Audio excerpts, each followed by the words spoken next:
잠깐 기도하겠습니다.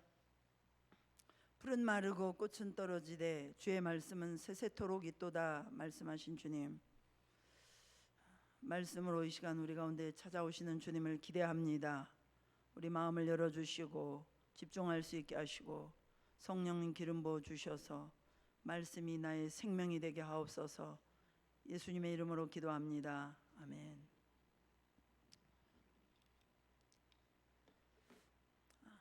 지난주 저희들이 요한복음 9장 말씀을 통해서 모태 시각장애인이 예수님을 만나는 그런 일들이 있었습니다.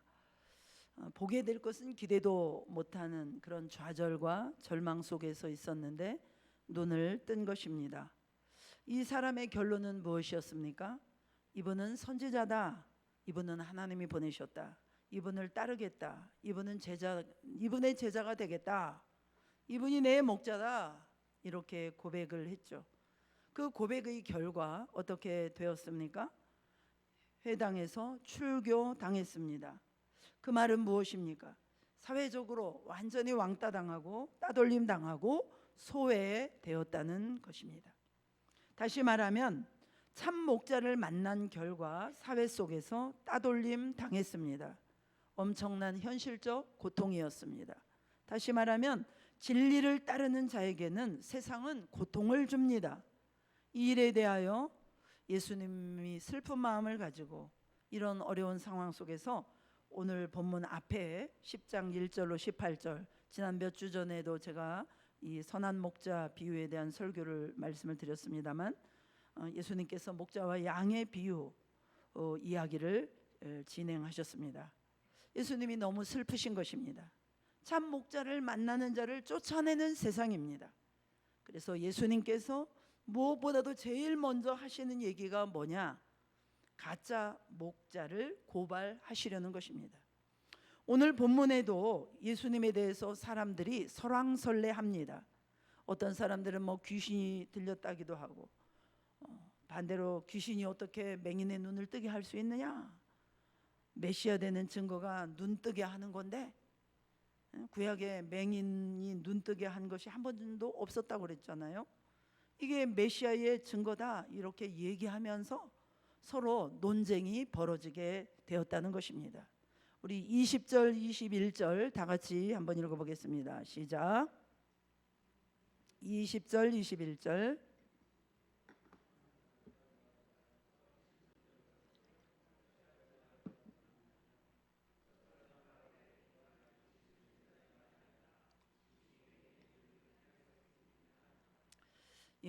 그러면서 이렇게 옥신각신 논쟁을 벌이는 가운데에서 이제 또 수전절이 되었어요. 그래서 사람들이 모여서 예수님에 대해서 이야기합니다.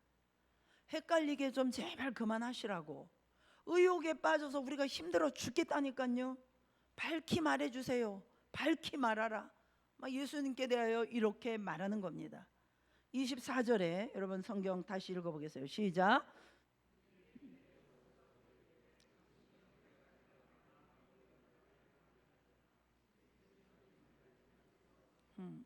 그리스도이면 밝히 말씀하소서. 이게요 말이 안 되는 상황이에요. 지금 예수님께서 벌써 여러 차례 예수님 자신에 대해서 설명했잖아요. 내가 메시아라고. 그리고 양과 목자 비유를 얘기도 해주시고 또 거기다 기적도 행하셨죠. 오병이어의 기적, 또 맹인이 눈을 뜨게 하는 기적. 그러니까 이 정도 했으면은 알아들어야 되는데 마치 한 번도 못 들은 양 밝히 알려달라는 거예요. 몇 번을 얘기해야 알아듣는 겁니까? 도대체 사람이 보면 믿는다고 하지만 보여줘도 안 믿고, 증거를 보이면 믿는다 그러는데 증거를 보고도 안 믿고, 설명해줘도 안 믿고 그렇다는 거예요. 그러면은 왜 이 사람들이 그렇게 설명을 해줘도 믿기를 거부하느냐? 왜 이렇게 설명을 해주시고 기적도 보여주시고 맹인이 눈을 뜨게 해주시고 이러는데도 믿기를 거부하느냐? 크게 보면 두 가지입니다. 첫째는 한번 해보세요. 믿기 싫어서. 그렇습니다. 첫 번째는 믿기 싫어서입니다. 여러분, 우리 사람의 본성을 알아야 됩니다. 믿기 싫으면 안 믿는 거예요. 뭘 보여줘도 안 믿는 거예요. 설득해도요, 그냥 믿기 싫으면 안 믿는 거예요. 그리고요, 명확한 증거 뭐 이런 거를 보여줘도 믿기 싫으면 안 믿는 것입니다. 사람이 그렇습니다. 싫으면 듣기 싫은 거예요. 그냥 명확한 답이 나온다 할지라도 못 들은 척하고 아니라고 우기고 그런 거예요. 여러분, 우리 마음에는 마음의 틀이 있습니다. 뭐가 이렇게 입력이 되든지 간에 우리 마음의 틀이 있기 때문에 우리 마음에다가 2mm짜리 넣으면 2mm짜리가 나오고 3mm짜리 넣으면 3mm짜리가 나오고 결정돼 있다는 거예요. 이걸 뭐라고 합니까? 고집이라고 하고 자라고 하고 에고라고 하고 이러는 거예요. 그러니까 사람들이 뭐라고 그래도 안 믿는 거예요. 믿고 싶지 않는 그 마음의 틀이 있기 때문이죠. 25절 상반절에 보니까요, 예수께서 대답하시되 내가 너희에게 말하였으되 믿지 아니하는도다. 그렇게 설명을 해도 믿지 아니하는도다. 무슨 뜻입니까? 왜 안 믿느냐? 믿기 싫어서 안 믿는다. 이게 답이라는 것입니다. 이게 답이라는 거예요. 그러니까 이 사람들의 문제는 뭡니까? 문제가 내 마음의 틀인데 항상 문제는 너한테 있다 이렇게 얘기하는 겁니다. 환경에 있고 누구 때문에 그렇다고 하고 때문에 항상 이렇게 생각보다 이런 식으로 생각을 하는 사람들이 너무나 많이 있습니다. 자기가 문제라는 것을 사실은 깨달아야 될 줄로 믿으시기 바랍니다. 38절에 보면요, 내가 행하거든 나를 믿지 아니할지라도, 내가 행하거든 나를 믿지 아니할지라도 그 일은 믿으라. 예수님이 어떤 기적을 뭐 이렇게 행하면 이런 것을 보면서 믿어야 되는데 말이 아니라 물증을 보여주고 행함을 보여줘도 죽어도 안 믿는다는 거예요. 그러니까 이 사람들의 특징이 뭐예요? 자기 고집대로 살다가 가는 것입니다. 그래서 여러분, 우리 성도들은요, 설득이 되는 사람이 되어야 될 줄로 믿습니다. 여러분, 오늘 우리 김순애 어머니도 오셨는데요, 나이가 들어가면서 관계가 힘들어지는 이유가 뭐예요? 관계가 힘들어지는 이유가 뭐예요? 나이 드신 분들한테 그렇게 살다 죽어라 그런 소리 듣는 이유가 뭐예요? 나이가 들수록 이게 설득이 안 된다는 거예요. 왜냐하면 사람이 어떻게 설득을 다 이렇게 할지라도 그냥 그대로 살아가는 거예요. 설득을 안 당해요. 그래서 우리는 죄인이고 우리는 약하고 우리는 부족하고 우리는 틀린 존재잖아요. 그렇다고 한다면, 말씀이 그렇다고 한다면 말씀을 들으면 우리는 설득이 돼야 될 줄로 믿으시기 바랍니다. 교육이 뭐예요? 어떤 사람이 새로운 것을 배운다는 게 뭡니까? 설득이 되는 게 배우는 거 아닙니까? 배우는 거. 아, 나는 틀렸구나. 아, 나는 이게 아는 게 아니었네. 나는 깡통이었네. 그렇게 새로운 게 들어오면은 계속 나를 설득시켜야죠. 그러면 성장이 되고 배움이 있고 사람이 폭이 넓어지고 사람도 많이 따르고 또 친구도 많아지고 그러는 거예요. 그런데 이게 정말 답답해요. 뭔 소리를 해도 물증을 갖다 대고 해도 너는 떠들어라, 나는 안 변한다 이거예요. 나는 믿고 싶지 않아. 내가 믿고 싶은 것만 믿을 거야. 이렇게 가면 좋은 것이면 말을 안 하겠는데 좋지 않잖아요. 그럼 망하는 거죠. 그렇게 된다는 거예요. 그러니까 여러분, 특히 나이가 우리가 많이 먹어갈수록 설득이 되는 인생이 되십시오. 누가 이렇게 얘기하면은 잘 듣고요, 일리가 있으면 설득 당하십시오. 그러면 인생이 풍성해지고 성장하게 될 것이고요, 친구도 많아지게 되고 그렇게 될 것입니다. 그런데 인간은 자기중심적이기 때문에, 교만하기 때문에 이게 잘 안 돼요. 그래서 믿기 싫어서 안 믿는 사람들, 하나님이 택한 백성이라면은 어떻게 해야 되겠어요? 이런 사람들을 망치를 들고, 하나님의 망치를 들고 깨뜨리셔야 되겠죠. 네 가지 밭의 비유 우리가 알고 있지 않습니까? 돌밭의 비유. 어떤 씨가 돌밭에 떨어졌습니다.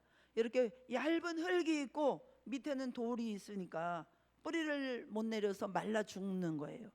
그러면은 이 돌밭을 어떻게 해야 되겠습니까? 뭐가 어쨌든 장비를 가지고 와가지고 그 돌을 깨뜨려야 되는 것이죠. 많은 사람들이, 바위 같은 사람들이 많아요. 저희 교회도 예외가 아닙니다. 마음이 그냥 바위 같아가지고 믿기 싫은 거예요. 그래서 하나님은 그것을 깨뜨리시는 것입니다. 모세 같은 사람은 광야에서 40년 동안 깨뜨리셨어요. 그래서 가루로 만드셨습니다. 그래서 하나님의 소유가 되는 겁니다. 내 중심이 돼가지고 하나님은 나의 소유다, 내 액세서리다, 내가 원하는 거 해주시는 분이다, 이렇게 생각하는 사람들을 하나님은 부지런히 깨뜨려서 하나님께 흡수되는 인생, 나는 죽고 예수로 사는 인생, 그렇게 살기를 원하시는 것입니다. 이것을 요한복음 3장에서는 뭐라고 했습니까? 거듭남, 또 두 번 태어난다는 얘기죠. 거듭남, 두 번 태어난다. 그리고 우위로부터 난다. 공통점이 뭐예요? 거듭남, 우위로부터 난다. 공통점이 뭡니까? 첫 번째 사람은 죽어야 된다는 거예요. 죽어야 된다. 죽지 않으면 그 마음의 틀이 그 틀 그대로 나오니까 못 고쳐요. 이런 사람들 보면 참 안타깝습니다. 왜냐하면 깨지는 시간이 너무 길기 때문이에요. 본인도 아파요. 엄청 아파요. 그렇죠, 여러분? 광야에서 깨지는 게 쉽지 않아요. 맨날 눈물 흘리고요, 힘들어하고 그래야 되잖아요. 그런데요, 약간은 개고생이에요. 누구 집사님 말씀처럼 약간은 개고생이에요. 시간 낭비하는 겁니다. 그러니까 하나님 앞에서 70년 80년 길지 않은 인생인데 영광스럽게 쓰임받다가 하나님 앞에 가면 얼마나 좋겠어요. 그런데 그거 깨지는데 한 60년 걸려. 그러다가 한 5년 10년 쓰임받다 가고, 그런 경우 되게 많지 않습니까? 거기다가 또 몇 번 슬럼프 오면은 몇 번이나 쓰임받겠어요? 1, 2년 쓰임받다 가버리는 인생. 그러면 되겠습니까? 첫 번째, 믿지 않는 이유가 뭐냐? 믿기 싫어서다. 왜 그런가? 내 마음이 돌 같은 마음, 자아가 너무 강하기 때문이다. 답은 뭔가?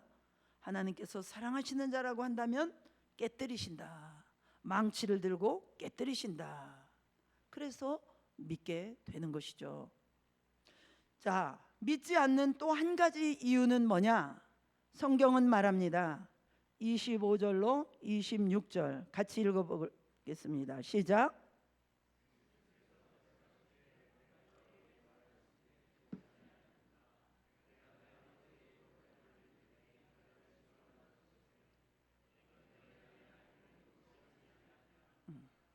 믿지 않는 또 한 가지 이유는 내 양이 아니기 때문이 그렇다.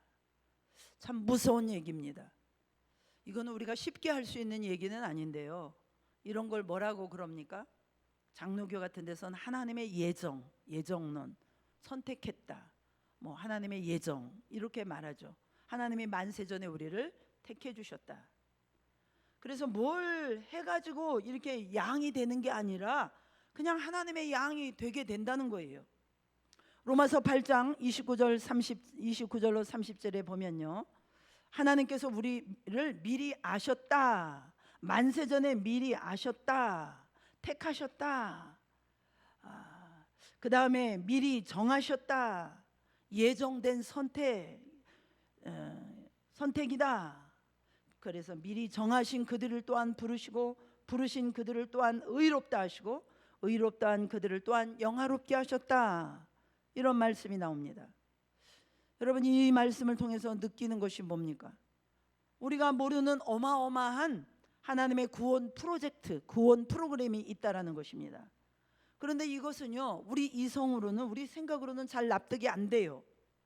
우리가 이 3차원 안에서 제한받고 살고 있잖아요. 그런데 하나님은 그 다음 차원, 4차원의 계신 분이기 때문에 우리가 그 4차원 다음 차원을 이야기하면 납득이 잘 안 됩니다. 우리가 뭐 예정론 또 뭐 선택 이런 것들이 헷갈리는 이유가 이게 뭐 하루 이틀의 싸움이 아니고 신학자들이 아주 오랜 교회의 역사 속에서 이 예정론에 대한 싸움이 많이 있었어요. 우리는요 이렇게 시간 속에 살아가잖아요. 그렇기 때문에 이 시간도 사실은 피조물인 거 아시죠, 여러분? 우주에는 시간이 없어요. 그래서 영원이라는 것도 이 시간 개념이 아니에요. 시간을 벗어났다, 이게 영원이라는 개념 아닙니까? 좀 어려우시죠? 자, 그래서 우리는 과거, 현재, 미래 속에 살지만 하나님은 이 과거, 현재, 미래 모든 시간을 초월하여서 동시에 보시는 분이다. 이게 하나님이 4차원에 사시는 분이다라는 뜻이에요. 표현을 이렇게 할 수밖에 없어요. 어려워도. 그러니까 우리는 과거, 현재, 미래 이런 순서대로 시간을 이해하잖아요. 세상 만사가 다 그렇게 이해하지 않습니까?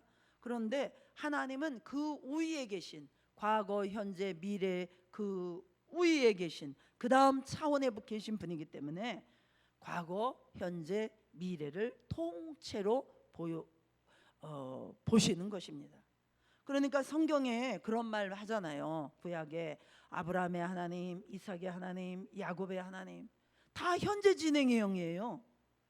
죽은 자의 하나님이 아니라 산 자의 하나님이라고 그러고 이게 니네 이렇게 말씀하시는 거예요. 니네들은 이게 시간 순서대로 이해하지 아브라함의 하나님, 그 다음에 이삭을 이해하고 그 다음에 야곱을 이해하고 그 다음에 요셉을 이해하지.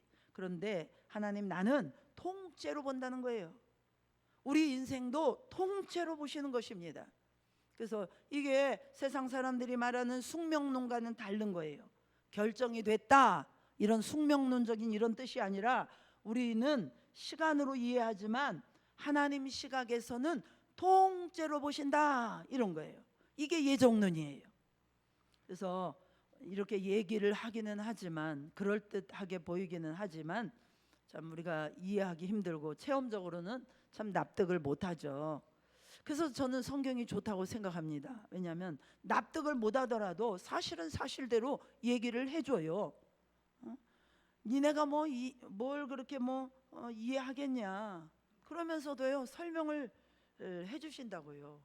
이게 그 중에 하나가 이제 예정론이에요. 그래서 오늘은 설교가 좀 어려운데 여러분 그래도 졸지 마시고 집중하실 수 있기를 축복합니다. 우리로서는 이렇게 모순같이 보이지만 하나님 차원에서는 동시에 다 보실 수 있는 거다. 다 보실 수 있는 거다. 여기에서 중요한 게 사람들이 믿지 못하는 이유를 굳이 얘기한다 그러면은 택한 백성이 아니기 때문이다 그랬죠. 우리는 숙명론가 갖고 기분 나쁘고 잘 이해가 안 되죠. 근데 성경은 분명하게 양이 아니기 때문에 안 믿는다 이렇게 얘기합니다. 양은 믿는다는 얘기예요. 그러면 내가 이 택함 받은 백성, 내가 양이라는 증거가 뭔가? 믿어지는 것입니다. 여러분 믿어지십니까? 그 예수 그리스도가 진짜 믿어지십니까? 그러면 택함 받은 백성인 줄로 믿으시기 바랍니다. 그런데 어떤 사람은 물증이 아니라 물증 할아버지를 갖다 줘도 안 믿어지는 인간들이 있어요. 그러면 둘 중에 하나예요. 첫째, 더 깨져야 할 사람, 더 깨져야 할 사람. 아주 믿기 싫어서 안 믿고 있는 거야. 그래서 그 자아가 더 깨져야 될 사람. 아니면 참 무서운 얘기지만 택함 받은 백성이 아니에요. 양이 아니라는 거예요. 양이 아닌 사람들은요 죽었다 깨어나도 안 믿어져요. 아무리 말해줘도 안 믿어지는 사람이 있어요. 여러분 주변에 그렇죠? 전도하다 보면 제 친구 하나가 있어요. 저 반죽동에 학교 다닐 때 제가 그 친구를 전도하려고 자주 갔어요. 그러니까 본인도 막 제 열정에 이제 압도당해갖고 본인은 막 믿고 싶은데 안 믿어진대요. 안 믿어진대요. 어떤 날은 찾아가 가지고 제가 밤새도록 말씀을 전한 적도 있어요. 제가 막 창세기 말씀을 보다가 너무 말씀에 막 불이 붙어 가지고 견딜 수가 없어. 그래 가지고 제가 그 친구 집에 뛰어가 가지고 밤새도록 말씀을 나눴어요. 그래서 이 하나님이 안 믿어지냐? 안 믿어진대. 그래서 속으로 아휴, 얘는 택한 백성이 아닌가. 나중에 보니까 권사님 며느리가 돼가지고 잘 믿더라고. 속단하면 절대로 안 된다는 거죠. 제 눈에만 안 보였던 거예요. 그래서 저는 염소인가? 그래서 봤더니 껍질 하나 벗기니까 양이에요, 글쎄. 그러니까 인간은 알 수 없어요. 하나님만 다 아시는 겁니다. 이거 가지고 그 누구도 정죄할 수가 없어요. 지금 하나님께서 우리에게 큰 그림을 보여주고 있는 거예요. 믿지 않는 이유는 뭐냐? 믿기 싫어서이고, 또 하나는 양이 아니기 때문이다. 예수님이 이렇게 직접 말씀하시는 겁니다. 니네는 구분 못해 그거. 그렇죠. 저희는 구분 못해요. 우리는 전능하지 않습니다. 우리는 부분적으로만 알 뿐이잖아요. 그렇지만 믿지 않는 이유는 바로 이런 것들 때문입니다 라고 설명을 해주시는 거예요. 그래서 굳이 믿지 않는다 그러면요, 믿기 싫어서 안 믿는 게 낫죠. 그 사람은요 두드려 맞으면 믿어요. 그런데 양이 아닌 거는 이게 망가지고 깨뜨리고 별짓을 다 해도 회개를 안 해요. 회개를 안 해요. 그리고 안 믿어요. 그래서 우리는 알 수 없어요. 이게 말씀이라는 겁니다. 우리는 이걸 가지고 헷갈릴 필요 없습니다. 믿어지십니까? 그러면 감사하고 찬송하면 되는 거고, 깨져서 믿던 원초적으로 믿던 믿음을 주신 거 하나님 선물 감사합니다. 그 구원받은 사실을 감사하면서 믿기 싫어서 안 믿는 사람인지 양이 아닐지 우리가 모르기 때문에 부지런히 하나님의 말씀을 전파하는 겁니다. 그러다가 5년이 지나고 10년이 지난 다음에 그 강팍한 사람이 예수 믿고 주님께 돌아오면은 주님 감사합니다. 믿기 싫어서 안 믿은 사람이군요. 바위군요. 그래서 열심히 망치 더 큰 거 들고 와갖고 계속 깨는 거죠. 그래서 깨지면 믿게 되는 거죠.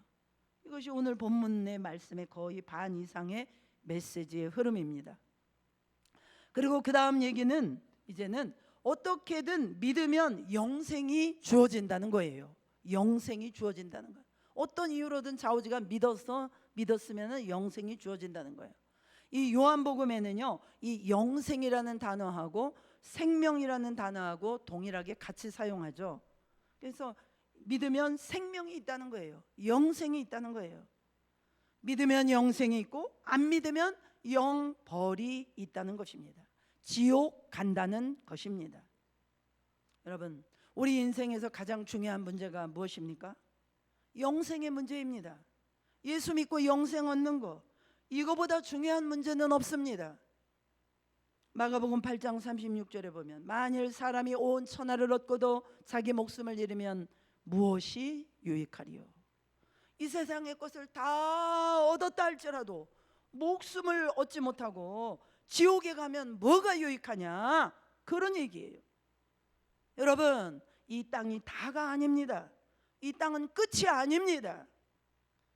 성경은 죽었다라는 표현을 잘 안 쓰고요, 성도들한테는 잔다라는 표현을 씁니다. 오늘 아침에도 우리 장로님 아버님 부고 소식을 우리가 들었습니다만, 그래도 마지막 순간에 저희들이 이 상설이 집에 가서 마지막 순간에 아멘으로 예수님을 영접하고 가셨어요. 그래서 성도들의 죽음은 자는 거라고 표현하고 있어요. 자는 거. 우리는 세상 사람들은 죽었다고 그러지만 성경은 성도들의 죽음을 잔다. 잔다는 거는 뭡니까? 깨는 것을 전제로 하는 거잖아요. 깨는 거를 딱 깼더니 엄마가 일어나 임마! 그러면 어때? 이 땅이니까 새벽기도 와야지, 예배 와야지, 그죠? 그거에는 별 차이가 없어요. 근데 딱 깼는데 누가 계셔?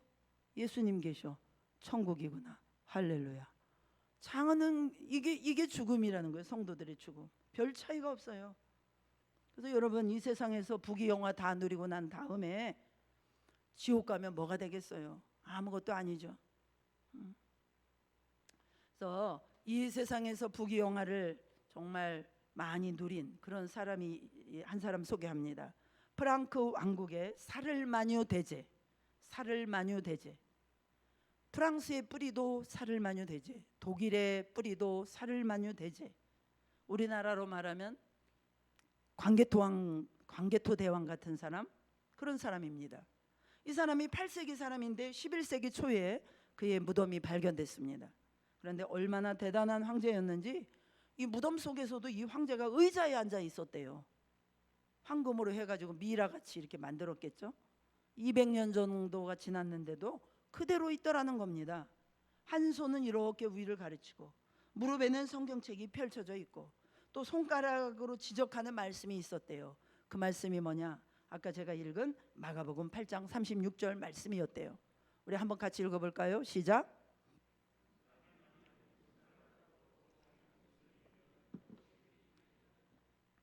그 사람이 무덤에서 말하고자 하는 게 뭘까요? 많은 걸 가져보고 많은 걸 누려봐야 천국 못 가면, 영생 못 얻으면 무슨 소용이 있느냐, 그런 얘기예요. 여러분, 가만히 이제까지 살아왔던 일들 돌이켜보면 여러분들 뭐 하셨어요? 뭐 하셨어요? 한번 옆에 물어보세요. 뭐 하셨어요 그동안?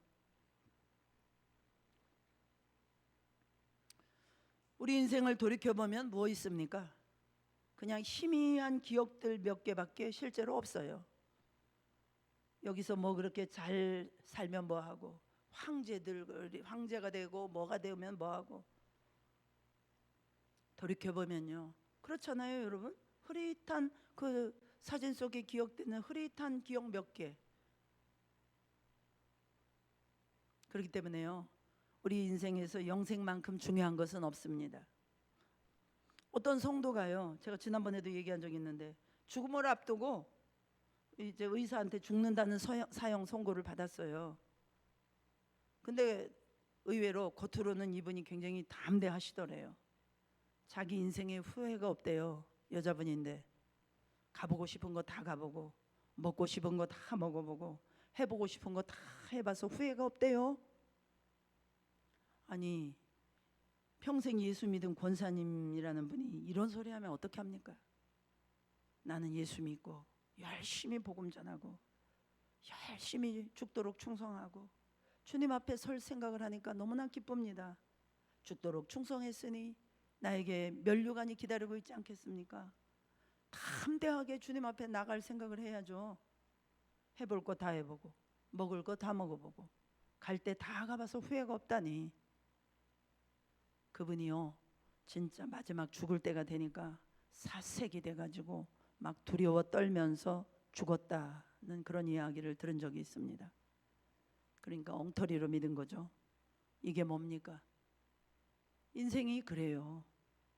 우리가 하나님 앞에 설 준비하면서 살아야 될 줄로 믿습니다. 그거 안 하면 무슨 의미가 있겠습니까? 아무것도 아니죠. 그래서 예수님 믿으면요, 어떤 일이 벌어집니까? 영생이 있습니다. 영생이요. 영생이.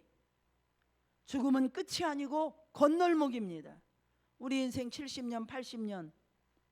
근데 영원이라는 것은 무한대 아닙니까? 무한대? 영원한 거? 그 세계가 기다리고 있는 것입니다. 이곳에서의 삶은 점에 불과해요. 점도 안 되는 시간이에요. 그런 점과 같은 인생 속에서 뭐 잘 먹고 잘 살고 어디 뭐 좋은 데 돌아다니고, 뭐 돌아다녀봐야 몇 개국을 돌아다니겠어요. 먹어봐야 몇 가지나 먹겠어요. 뭐 해볼 거 다 해봤다고 후회가 없다고요? 제일 큰 후회는 지옥 가는 걸걸요. 영벌인데요. 영벌. 벌 받는 게 영원한 건데.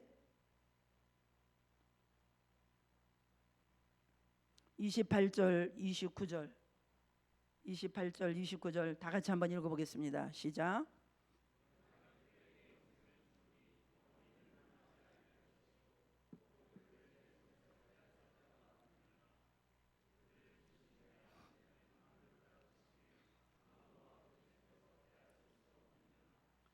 그렇죠. 그러니까 믿음이 왜 중요합니까? 믿어야 영생이 있어요. 이것을 빼앗기지 않는 게 굉장히 중요하죠. 우리는 항상 끝을 생각하고 살아야 됩니다. 이 땅에서 충성하다가 이제 천국 가야 되잖아요. 예수님 품으로 가야 될 거 아니에요. 그러면은 이 죽을 준비를 하고 살아야 된다는 거죠. 우리는 죽음이 두렵지 않은 자들입니다. 왜요? 부활이 있기 때문에. 우리는 죽음이 두렵지 않은 사람들이에요. 그런데 어떤 사람들은요, 준비를 안 하다가 죽는 게 아니라 죽임을 당하는 사람들이 있어요. 어떤 사람은 그래요. 자기가 죽을 줄 몰랐대. 이렇게 자기 죽음이 빨리 찾아올 줄 몰랐대. 그래서 어영부영 놀다가 죽임을 당해. 수동태가 맞는 거죠. 이런 사람한테는. 죽음을 당하는 인간들이 있어. 막 죽음을 당해. 그냥 막 당황하면서 어쩔 줄 몰라. 이게 죽음을 당하는 거죠. 특히 세상에서 막 출세하고 열심히 살고 잘 나가고 유명해지고 막 되게 이런 사람들이 그런 경우가 많아요. 바쁘게 사니까 한 번도 죽음에 대한 생각도 없고 믿을 생각도 없고 하나님 생각도 없고 영원히 살 줄 아는가 봐. 죽음을 당하게 되는 것입니다. 그런 걸 졸지에 그래요. 졸지에 가는 거예요. 얼마나 당황하는지 모릅니다. 사도 바울은 스데반의 죽음 앞에서 그걸 봐서 그런지는 모르겠지만 평생 죽음을 생각하고 살았습니다. 고린도전서 15장 부활장에 보면 나는 날마다 죽노라. 31절 32절에 나는 날마다 죽노라. 무슨 얘기예요? 날마다 죽음을 생각하면서 산다, 그 얘기 아닙니까? 나는 날마다 죽노라. 우리는 오늘 죽어도, 당장 죽어도 아무렇지도 않은, 이상하지 않은 것입니다. 나는 날마다 죽노라 그러면서 그 반대 불신자들에 대해서는 이렇게 사도 바울이 얘기했죠. 죽은 자가 다시 살아나지 못한다면은 내일 죽을 터인데 오늘 잘 먹고 오늘 마시고, 불신자들은 이렇게 산다는 거예요. 부활을 안 믿으니까, 내일을 죽을 테니까 먹고 마시자. 이 땅 밖에 없는 인생들이라는 거예요. 내일을 모르니까 먹고 마시는 게 그 사람들은 옳아요. 어차피 지옥 갈 거니까. 그런 인생 살면 안 된다는 거예요. 죽음이 일상이 되는 인생 살아야 된다라는 것입니다. 여러분, 우리의 시간이 이렇게 한계가 있다는 것을 알고 살아가면요, 진짜를 붙들게 돼요. 헛된 짓 하라고 해도 안 합니다. 어디다 헛된 데 가가지고 시간을 쓰고 에너지를 쓰고 돈을 씁니까? 시간이 없는데 헛된 짓 할 시간이 어디 있어요? 소중한 거, 귀중한 거, 영원한 거, 여기에 집중해야죠. 그 다음에 인생 길지도 않은데 뭐 막 싸질머지고 가려고 막 그러지 않아요. 다 소모품인데, 지지난 시간에도 말씀드렸죠. 돈도 소모품이고 시간도 소모품이고 고난도 소모품이고, 죽음이 언제라도 올 수 있다는 거, 언제라도 내일이라도 오늘 저녁에라도 하나님 앞에 서야 된다는 걸 아는 사람은 할 일이 있기 때문에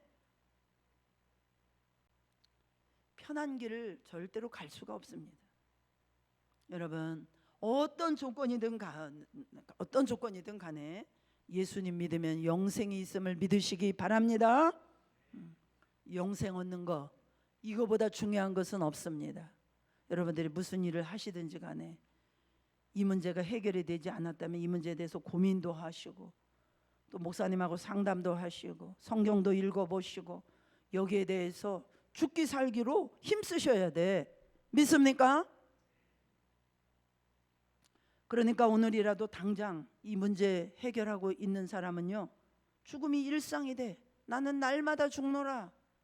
밤에 주무실 때 내가 죽을 수도 있다 생각하고 자요.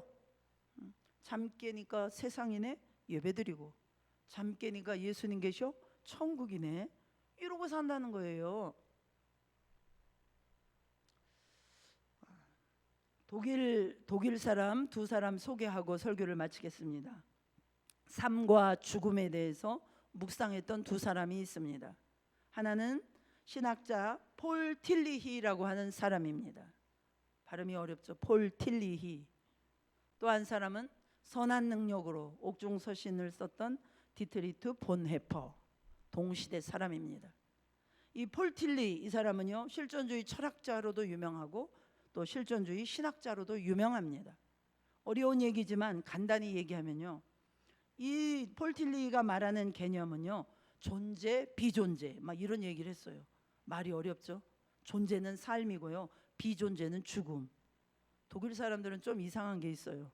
삶과 죽음 그러면 될 것을 갖다가 존재, 비존재 그럼 헷갈리고 어려워요. 인간이라는 게 뭐냐? 존재와 비존재 사이의 그 무엇이래요. 그냥 듣기만 하세요. 이해 못 하셔도 좋습니다. 죽음을 위협하는 힘이 있는데 그게 존재하는 힘이래요. 쉽게 얘기하면 이런 거예요. 내가 이 땅에서 살아갈 때 삶의 의미를 주고 힘을 주는 거는 내 의지라는 거예요. 의지, 용기. 내가 열심히 살아야지. 이를 악물고 정신 차리고 살아야지. 정신 일도 화사 불성 막 이러면서 극기 막 그러면 된대요. 그러면 죽음도 이길 수 있고 된대요. 저는 이 사람 말을 동의할 수 없습니다. 그런데 이 폴 틸리가 죽을 때 굉장히 두려워하면서 죽었대요. 거의 유튜버 수준의 얘기인데 뭐 증명할 길은 없죠. 하여튼간 두려워서 벌벌 떨며 죽었대요. 그런데 동시대 디트로이트 본헤퍼 이분은요, 비슷한 정도의 똑똑한 사람이에요. 이 사람도 독일 사람이니까 말은 어렵게 했어요. 우리 그리스도인들의 죽음은 자유에 이르는 향연이다. 자유에 이르는 축제다. 죽고 난 다음에 예수님 품에 안기는 스테반과 같이 묶여 있다가 자유를 향해서 가는 기쁨이다. 그러면서 그래서 이 땅에서의 삶의 의미는 뭐냐? 이 땅에서 우리가 사는 이유는 뭐냐? 그 최고의 향연을 향해서 나가기 위해서 훈련받고 고난받고 자유를 훈련하는 장이다. 이것이 이 땅에서 사는 삶의 의미다. 그러니까 이 땅에서 모든 삶은 마지막 그 자유의 완성을 향해서 나가는 모든 치러야 될 대가들이다. 이렇게 얘기했어요. 그러니까 이 세상에서는 시간 쓰고 돈 쓰고 재산 쓰고 뭐 고난까지 다 이렇게 써가지고 천국을 향해서 나가는 모습이 돼야 된다. 이렇게 얘기를 한 것입니다. 그래서 그 사람은 실제로 뭐를 했느냐? 그 당시에는 이 유태인 학살, 그죠? 나치 히틀러가 독일 교회의 95%가 이 나치 히틀러를 지지했다는 거 여러분 아십니까? 하여간 다 이 히틀러 쪽으로 교회가 붙었어요.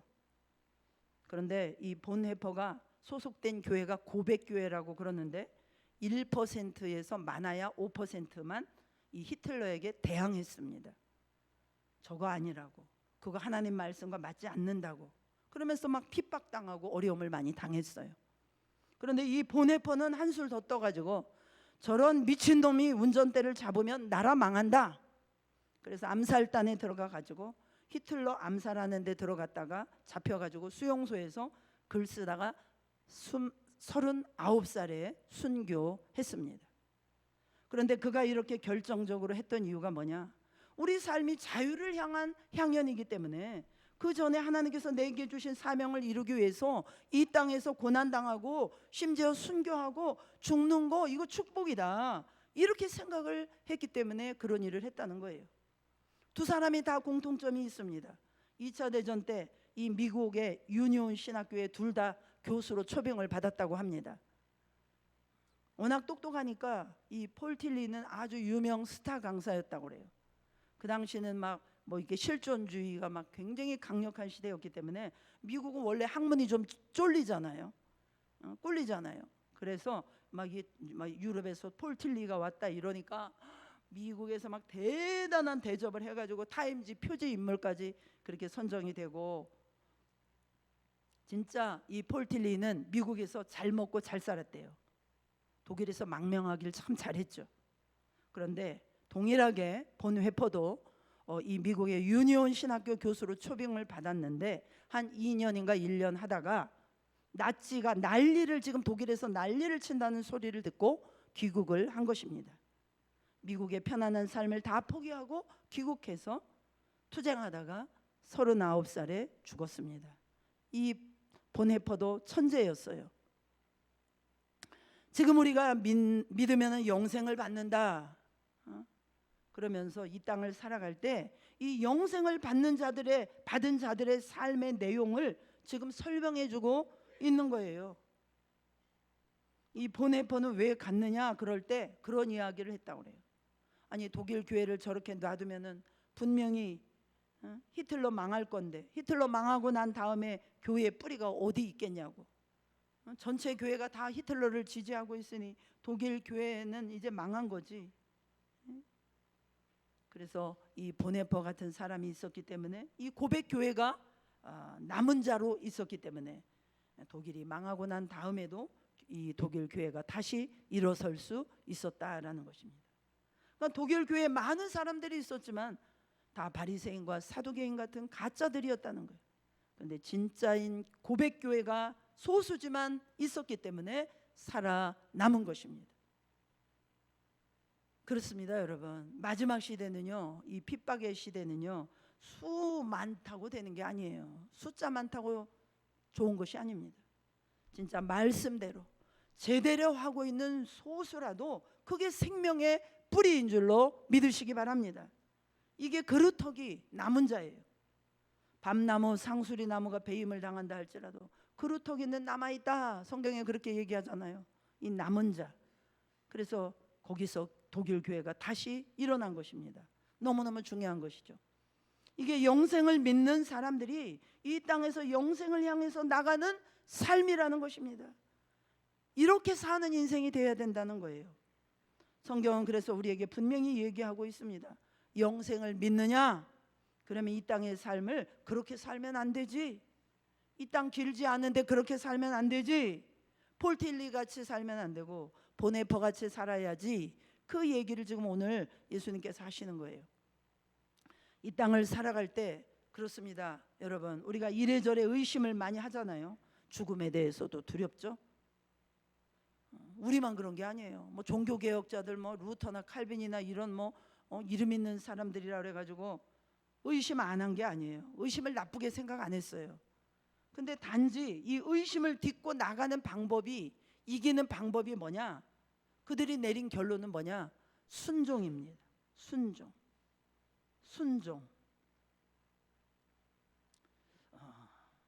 정말 이 보네퍼 목사님이라고 의심이 안 들었겠어요? 미국에 계실 때 독일 가가지고 말씀대로 고난받고 순교의 자리까지 나갈 때 얼마나 마음에는 확신이 있어서 그런 거 아니죠. 그러나 마음 주셨을 때 한 발걸음 순종하고 또 나갔을 때 이제 순교의 자리까지 나갈 수 있는 그런 점점점 확신이 생긴 것입니다. 그래서 사도행전 5장 32절에 보면은 그런 말씀이 있어요. 자기에게 순종하는 사람들에게 주신 성령도 그러하니라. 우리가 금요일 날 성령 충만을 위해서 기도했는데요. 성령 충만을 구하면 주시죠. 그런데 어떤 사람들에게 주시느냐? 오늘 사도행전 5장 32절에는 순종하는 자에게 성령을 주신다고 말씀했습니다. 우리가 하나님 말씀에 순종해 보면요, 순종하는 자는 말씀이 머릿속에만 머물러 있지 않아요. 말씀이 내 마음속에 불이 되고 확신이 되는 줄로 믿으시기 바랍니다. 그리고 믿음의 세계가 열리는 것입니다. 여러분 가운데 신앙생활 하시면서도 믿고 싶은데도 의심이 되고 말씀이 안 믿어져. 정말 하나님이 계셔 안 계셔? 왜 그렇습니까? 방구석에만 있기 때문에 그래요. 하나님의 말씀을 들고 나의 삶의 현장으로 나가서 부딪혀 보십시오. 그 한 말씀을 붙들고 순종하는 한 걸음을 떼보십시오. 어떤 말씀이 돼도 좋으니까 그 한 말씀을 순종해 보십시오. 그러면 영이 살아나게 되는 줄로 믿으시기 바랍니다. 하나님이 어떻게 역사하시는지 볼 수 있기 때문이에요. 그 하나님을 체험할 수 있기 때문이에요. 순종하게 되면 반드시 하나님을 체험하게 되는 줄로 믿으시기 바랍니다. 이 보네퍼 같이 살면요, 의심이 사라지게 돼요. 이 폴틸리 같이 살면요, 의심투성이로 살다가 죽을 때 두려워 떨면서 지옥 가는 겁니다.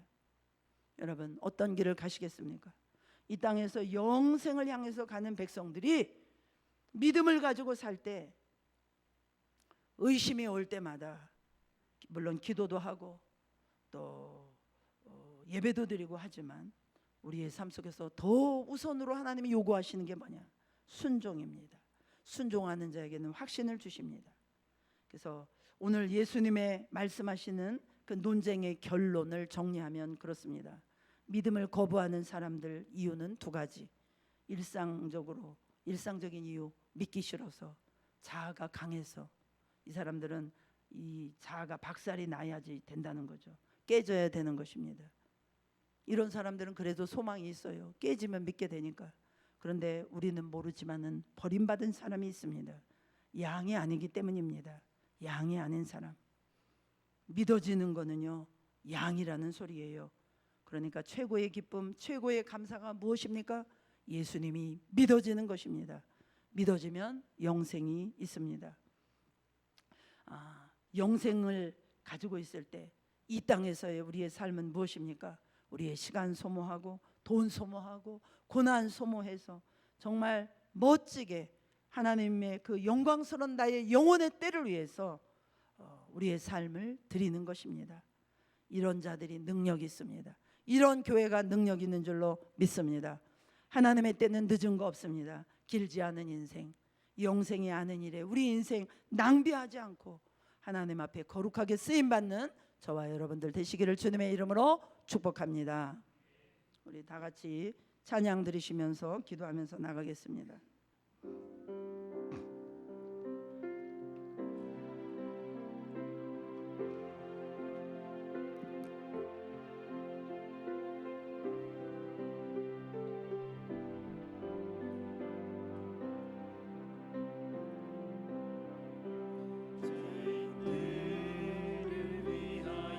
주님 찾아오셨네. 주 안에 생명이 있네. 죄인들을 위하여 주님 찾아왔으나 사람들 영접 안 했네.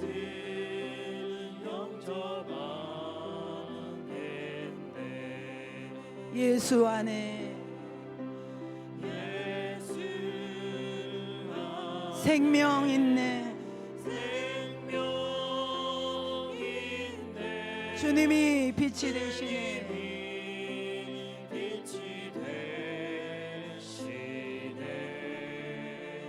예수 안에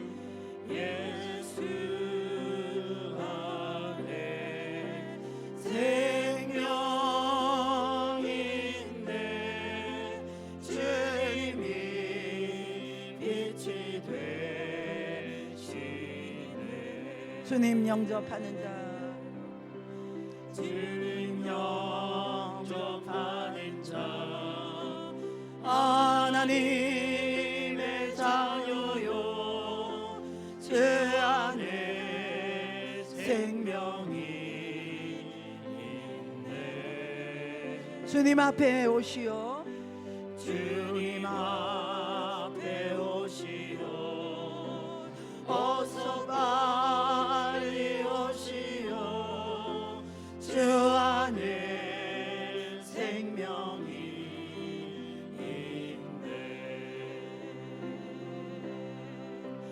예수 안에 생명 있네.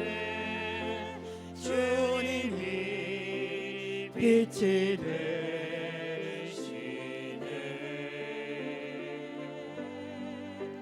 예수 안에 생명 있네.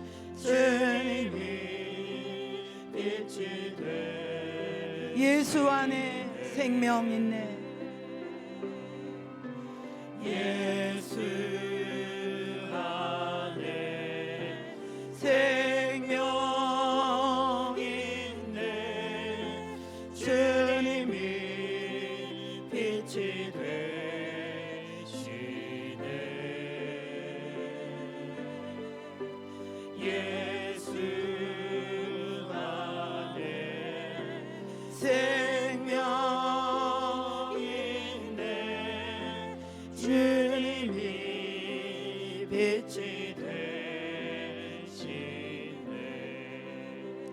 시간에 우리가 들은 말씀 기억하면서 또 특별히 나는 예수님을 믿고 싶습니다. 나는 죄인입니다. 그러나 믿고 싶지만 내 마음속에 의심이 정말 해결이 안 되어서 정말 믿고 싶지만 믿어지지 않습니다. 나를 불쌍히 여기시고 믿음 주십시오. 그런 그 고백을 가지신 분들은 또 가슴에 손을 얹으시고 진실한 마음으로 그 예수님을 바라보시면서 그 예수님을 영접해 보시기 바랍니다. 성령 하나님께서 생명을 부어 주실 것입니다. 또한 생명을 받은 자들은 이 땅에서 정말 주님 만날 그 소망을 가진 자답게 우리의 시간을 쓰고 우리의 에너지를 쓰고 우리의 모든 고난을 써서 그날을 준비하는 멋지고 아름다운 삶을 살 수 있도록 우리에게 힘을 주십시오. 다 같이 기도하시겠습니다. 할렐루야. 하나님 감사합니다. 죄인들을 위하여 주님 찾아오심을 감사드립니다. 아버지, 주님 안에 생명이 있습니다. 주님 안에 영생이 있습니다. 주님 만나지 못하면 우리는 지옥 갈 수밖에 없는 연약한 인생입니다. 우리는 망할 수밖에 없는 인생입니다. 하나님, 이 자리에 예배 가운데 오신 분들 가운데서 한 분이라도 믿어지지 않는 분들이 있다면 성령 하나님께서 이 시간에 기름을 부어주시고 내가 주님을 믿고 싶습니다. 주님을 믿고 싶습니다. 나를 영접하여 주시옵소서. 주님 앞에 손을 내미시길 바랍니다. 주님 앞에 마음을 드시기를 바랍니다. 주님께 눈을 드시기를 바랍니다. 주님, 그렇습니다. 나는 죄인입니다. 내가 그 예수님을 믿고 싶습니다. 그 예수님을 믿고 싶습니다. 주님, 내가 예수님 믿고 영생 얻은 자로 살기 원합니다. 죽음이 두렵지 않은 삶을 살기 원합니다. 이 세상의 근심과 염려 속에서 아버지 하나님의 두려워하고 근심하고 고통하며 살다가 지옥 가는 아버지 불쌍한 인생 되지 않기를 원합니다. 하나님, 내가 믿는 자가 되기를 원합니다. 믿는 자가 되기를 원합니다. 믿는 자가 되기를 원합니다. 아버지, 나를 받아주시옵소서. 내 영혼을 살려주세요. 내 영혼을 살려주세요. 내 영혼을 살려주세요. 이 문제가 해결되게 해주세요. 영생의 문제가 해결되어서 죽음의 문제가 일상이 되는 삶을 살게 하여 주시옵소서. 하나님, 또 영생을 받은 자들은 아버지 하나님의 이 땅의 시간이 천년 만년인 것처럼 살지 않게 하시고 아버지, 시간을 헛된 데 낭비하는 데 쓰지 않게 하여 주시옵시고 하나님, 생명을 살리는 일에 아버지 멋지게 쓰임받는 인생을 살 수 있도록 하나님, 사랑하는 성도들 한 분 한 분을 붙잡아 주시고 하나님 인도하여 주시어서 하나님, 저희 교회가 생명을 살리는 아버지 하나님의 뜨거운 교회로 일어나게 하시고 영혼들을 향하여 우리의 심령에 불이 붙게 하여 주시옵기를 간절히 바라옵고 원합니다. 하나님, 역사하여 주시옵소서.